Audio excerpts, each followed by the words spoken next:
Benavidez, Morrell, who wins? It's going to be a good fight. It's going to be a good fight. 50-50 fight. And I think that it's going to be a war.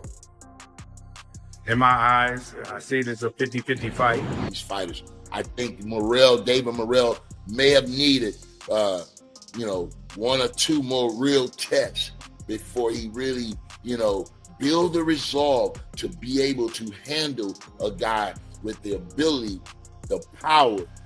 Boxing pros have revealed their picks for the David Bennett's versus David Morrell fight. Sean Porter favors Bennett's to overcome Morrell in their 12-round main event this Saturday, February 1st, at the T-Mobile Arena in Las Vegas. Porter shares a perspective common among pro-Benavidez supporters, favoring Benavidez due to his deeper experience in the professional arena compared to the 11-0 Morrell he believes.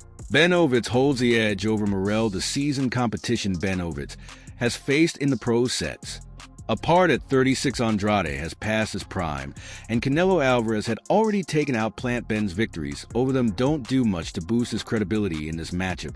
If anything, those fights only reinforce the uncertainty surrounding him. We are aware that Benavidez did not look good in his June debut matchup with Alexander Gazike. He was wounded by the more powerful combatant, ran out of gas, and shown little strength. Sean Porter shared that the fight is pretty evenly matched with a slight edge to Benavidez, whom he favored 5,545. He expressed his excitement about the matchup, calling it a David versus David fight, and noting that he loved everything about it. Porter went on to explain that Benavidez had the advantage over Morrell in terms of experience and strength. He pointed out that while both fighters were large, he believed Benavidez was more naturally suited for the 175 pounds division. He emphasized that Ben's experience in enduring resistance throughout various stages of a 12-round fight would play a crucial role, something that Morrell hadn't yet faced at the professional level. According to Porter, Morrell's previous fight against Ravia collides, which was a different kind of challenge, didn't involve the kind of resistance that a competitive 12-round bout would bring. Is that one? That's 50-50 right there. If anything, 55-45 for Benavidez. Yeah. I love David versus David. I love everything about the fight. The thing I feel that Benavidez has over Morrell is experience, is true strength. Both of those guys are big guys.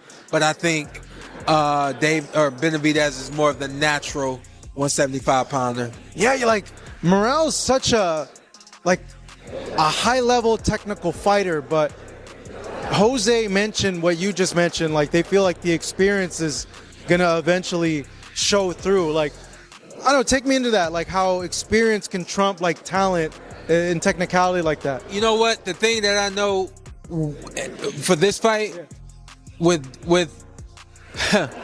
When you are in a competitive fight that's gonna go 12 rounds, of course you're prepared for the 12.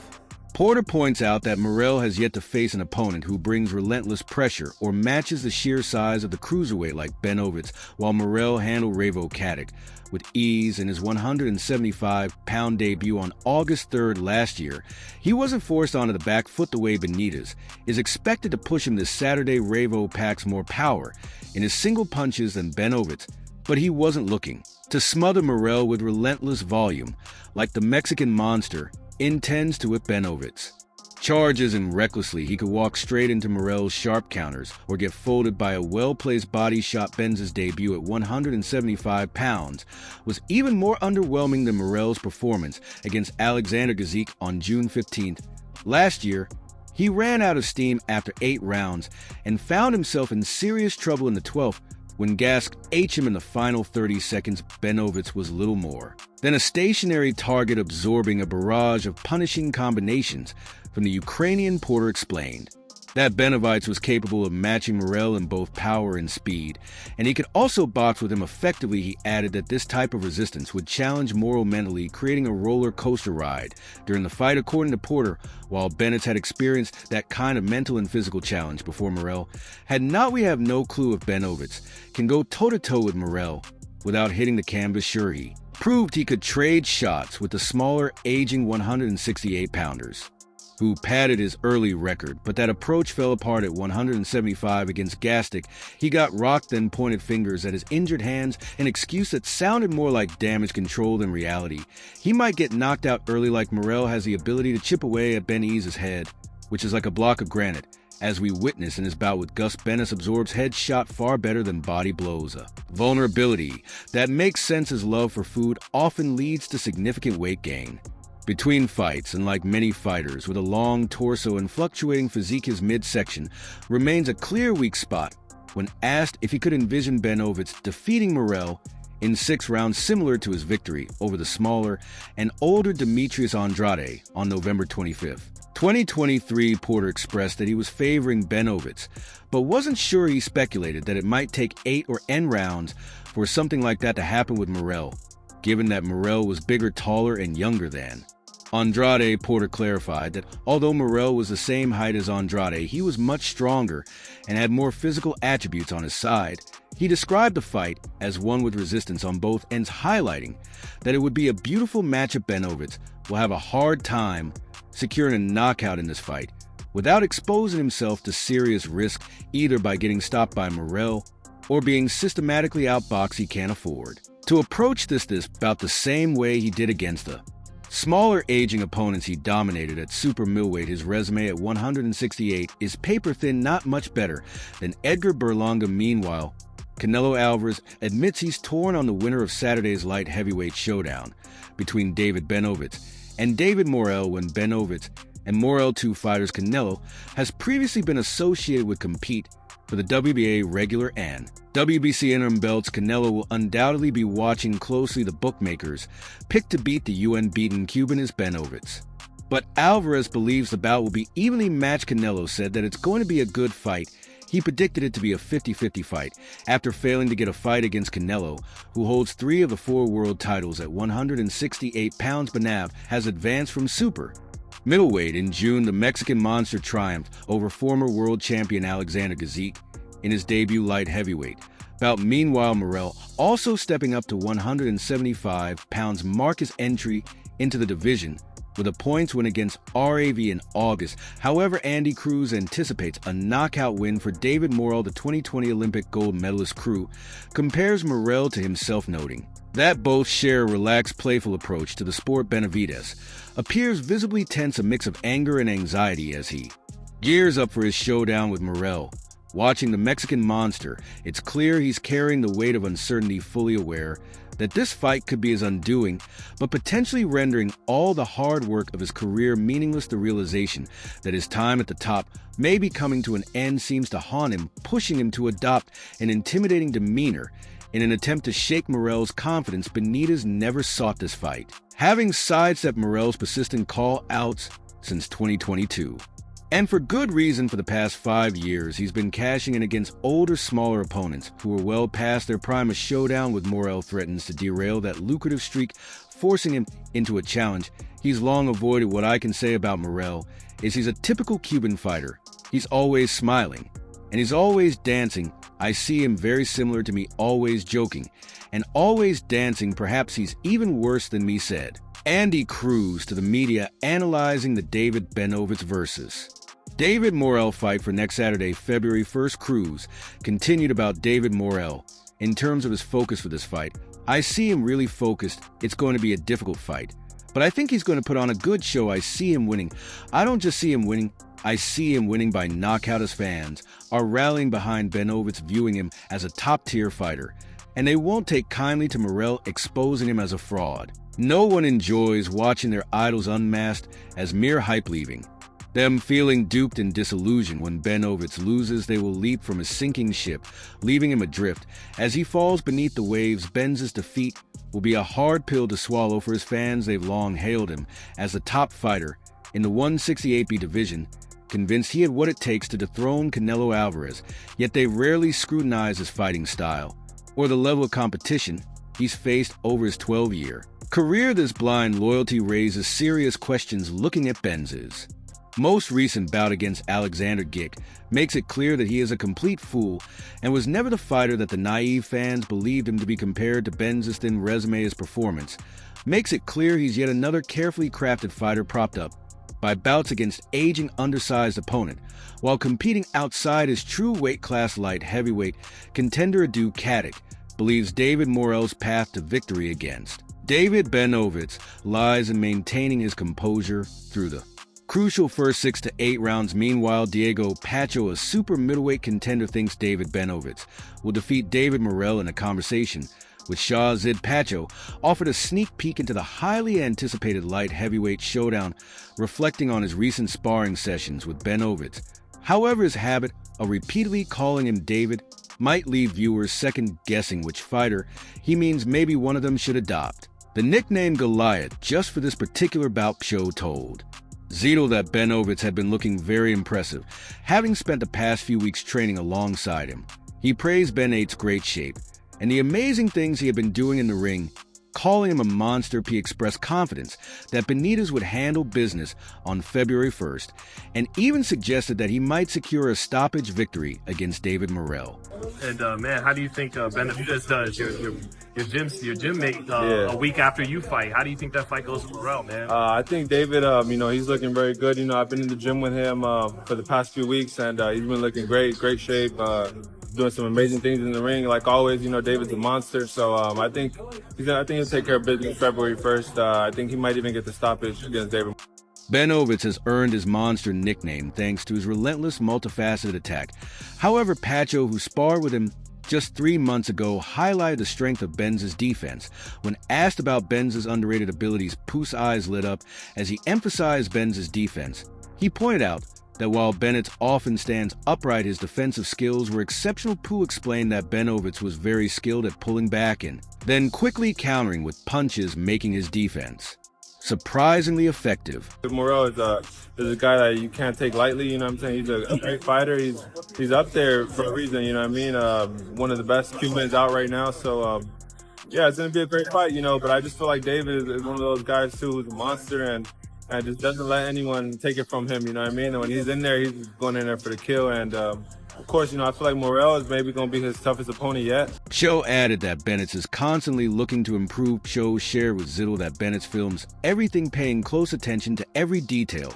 EXP explained that Benavidez carefully watches footage, focusing on small aspects like footwork and shoulder movements, and makes adjustments accordingly. Pacho appreciated that Benavidez shared this knowledge with him, constantly offering tips and suggestions that he believed would benefit P's own training. I think he has a really good jab. He's a good fighter. He keeps his distance really well, so that I feel like he's gonna make it hard for David in the early rounds.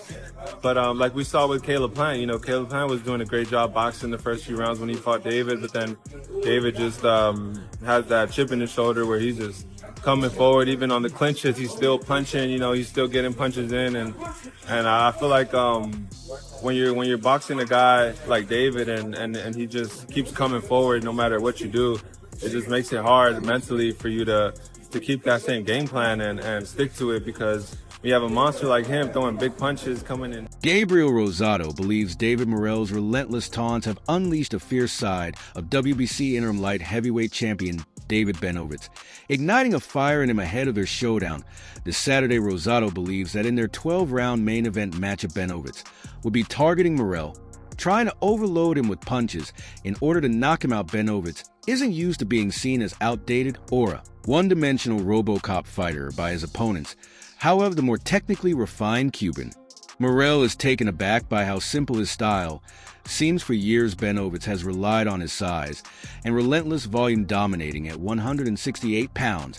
But now he's facing his first true challenge in the form of the formidable David Morrell. Benavidez, a 12-year professional who is facing his first test, is late in the game and could lose on Saturday night.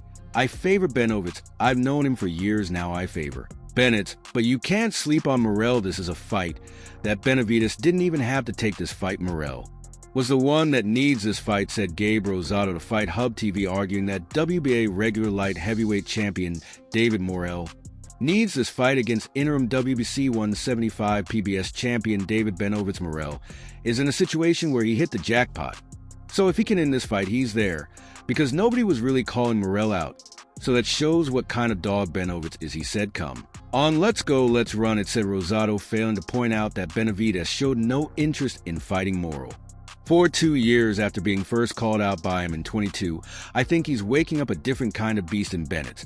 Because no one really acts like that what Bennett said Gabe about Morrell trash talking him, questioning his courage repeatedly, and saying he can't punch WBA regular 175 pounds champion Morrell hasn't struck gold by landing this fight as he enters as the belt holder, not Benavidez. If Morrell were a contender without a title, it would be easy to claim he's hit the jackpot, but that's not the scenario. Here it's Bennett who's the one with something to gain. It's going to be a firefight. They're both going to clash. And it's going to be a matter of who can take it because they're both going to land shots. I think Morrell is the bigger puncher of the two, but Benavidez gets you out with the volume. So what's going to win, said Rosado, this encounter may not unfold as the all-out brawl Rosado anticipates, especially with Morrell a product of the Cuban boxing tradition in the mix, unlike the stationary opponents Benavidez face in the first decade of his career. The Cubans bring a sharp tactical awareness to the ring. They don't make the mistake of standing directly and in front of a fighter known for overwhelming volume like Benavidez. Is it going to be power or is it going to be volume? That's what it's going to come down to, because I don't think Morrell is going to be able to match Benz's volume. He's punching constantly on top of you, and he don't get tired, said Rosado. In the Mexican monster Benz's bout with Alexander Gick last June revealed his growing fatigue with signs of exhaustion creeping in. By the 8th round, the added weight of moving up to 175 pounds seemed to take its toll on him as the fight wore on. Additionally, the punches he's absorbing at light heavyweight pack significantly more power than what he faced at 168. Only fighters who are immobile can be hit by Benz's loudness strikes. Pot shot and moving fighters neutralize volume-dependent fighters like Bennett and Williams. Pay to this is precisely why Zappa faced so many challenges against Tyne Farmer, and why Benavidez will have a tough time landing clean punches on Morrell. He'll be compelled to play a patient tactical game, firing off one shot at a time, which is as far from Benavidez's strength. So Morrell is definitely going to have to set traps and land some big shots in that fight, said Rosado. Morrell is likely to stick to his boxing, using movement to land powerful blows on Bennett throughout the fight. Bennett, with his relentless RoboCop-like approach, will walk right into many of those punches, only amplifying Morrell's already devastating power. Two-time world champion Antonio Tarver is of the opinion that David Morrell might have to secure a knockout if he hopes to defeat WBC interim light heavyweight title holder David Benavidez. Morrell might lose to the Cuban star in the first round if Benavidez bum rushes him the way he does every opponent. Morrell brings a level of power and technical skill that forces Benavidez to abandon the raw brute force tactics he relied on during his days of dominating overmatched opponents at 168. Benz's career has been shaped by favorable matchups and the fact that he's been fighting far beneath his natural cruiserweight frame. Tarver believes that Benavidez possesses a significant edge in both size and professional experience, making it a tough challenge for the former Cuban amateur standout Morrell to prevail without securing a knockout. With Benz's relentless pace, Morrell would face an uphill battle in earning a decision, especially if he's being outstruck by a substantial margin throughout the bout. Benz's tendency to throw an abundance of punches might spell trouble in this matchup, as it often leaves his chin exposed and vulnerable to significant strikes. Relying on relentless output to overwhelm his opponents has served him well, especially considering he has spent the past 11 years competing primarily against smaller fighters at 168 pounds. Morrell brings a heavier punch to the table than any opponent Benavidez has faced so far, making him a legitimate knockout danger in this matchup. Benavidez, used to battling older and smaller opponents, will find himself in unfamiliar territory with Morrell, who will seize every chance to land damaging shots. The only fighter Benavidez has fought of similar size, Alexander G. Dick, handed him a brutal beating, even hurting him to the body on his YouTube channel. Antonio Tarver expressed a belief that David Morrell needed 1 or 2 more tests to be fully prepared to handle the skill, power, and confidence that David Benavidez brings to the ring. He emphasized that Morrell would need to land a shot that not only drops Benavidez, but also causes significant damage, suggesting that a knockout would be necessary for Morrell to secure a victory. Tarver pointed out that while some fighters can be made to quit, neither Bennett nor Morrell could be easily intimidated. He stated that this fight would likely require one of the fighters to end it inside the distance to Claim Victory Tarver also mentioned that while Benavidez had a slight height advantage, Morrell actually held a 4-inch reach advantage. It's going to be, I think Morrell's going to have to find that shot that really, not only drops, but, concuss. He got to knock David Benavidez out. And there's fighters you can make quit. I don't think neither one of these fighters you can make quit. Sometimes you got to knock them out. And I think this is one of those type of fights where, in order to secure victory, in order to secure victory, one of these guys is going to have to end it with inside the distance. And I think when you look at, what they bring to the table, David Benavidez is going to have a little reach and size advantage.